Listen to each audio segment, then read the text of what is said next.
Benarkah Nabi Muhammad dalam Mi'rajnya menjemput perintah sholat?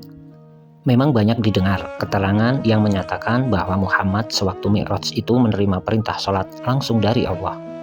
Malah ada pula yang menceritakan bahwa telah berlaku tawar-menawar antara Allah dengan Muhammad, sehingga sholat pada mulanya diperintah wajib dilakukan 50 kali dalam sehari, kemudian turun jumlahnya pada 5 kali selaku akibat tuntutan yang dimajukan oleh Nabi.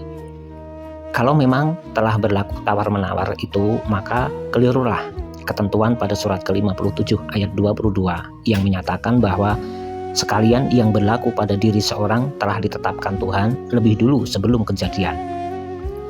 Sebenarnya tidak pernah berlaku tawar-menawar itu, karena kehendak Allah tak mungkin diubah.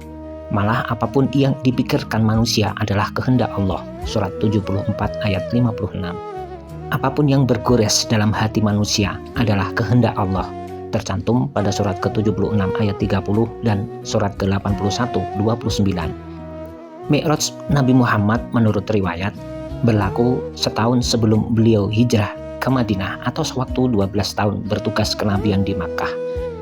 Ada pula yang mengatakan bahwa Mi'raj itu berlaku pada tahun 9 kenabian. Tetapi yang penting ialah bahwa sebelum Nabi Mi'raj itu beliau telah melakukan ibadah sholat juga. Beliau lakukan semenjak kenabiannya. Semua nabi telah melakukan sholat sebelum Muhammad. Tentang ini banyak ayat terpisah yang kita dapat di dalam Al-Quran. Karena itu kita berpendirian bahwa Nabi dalam Mi'rajnya bukanlah menjemput perintah sholat.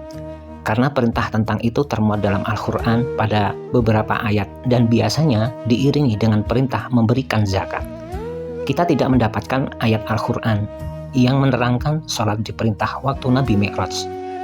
Dan menurut surat ke-17 ayat 1 dan surat ke-53 ayat 18, Mi'raj itu dialami oleh Nabi hanyalah untuk diperlihatkan kepadanya pertanda kebesaran Allah dalam daerah tata surya ini.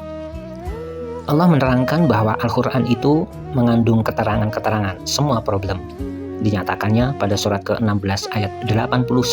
Sebaliknya, surat ke-5 ayat 45 sampai ayat 47 mengandung perintah agar memberikan hukum tentang sesuatu berdasarkan wahyu Allah. Dari itu, kita tidak dapat membenarkan bahwa Nabi menerima perintah sholat di waktu Mi'raj, karena pendapat itu bertentangan dengan ketentuan Al-Quran dan bertentangan dengan kejadian yang berlaku.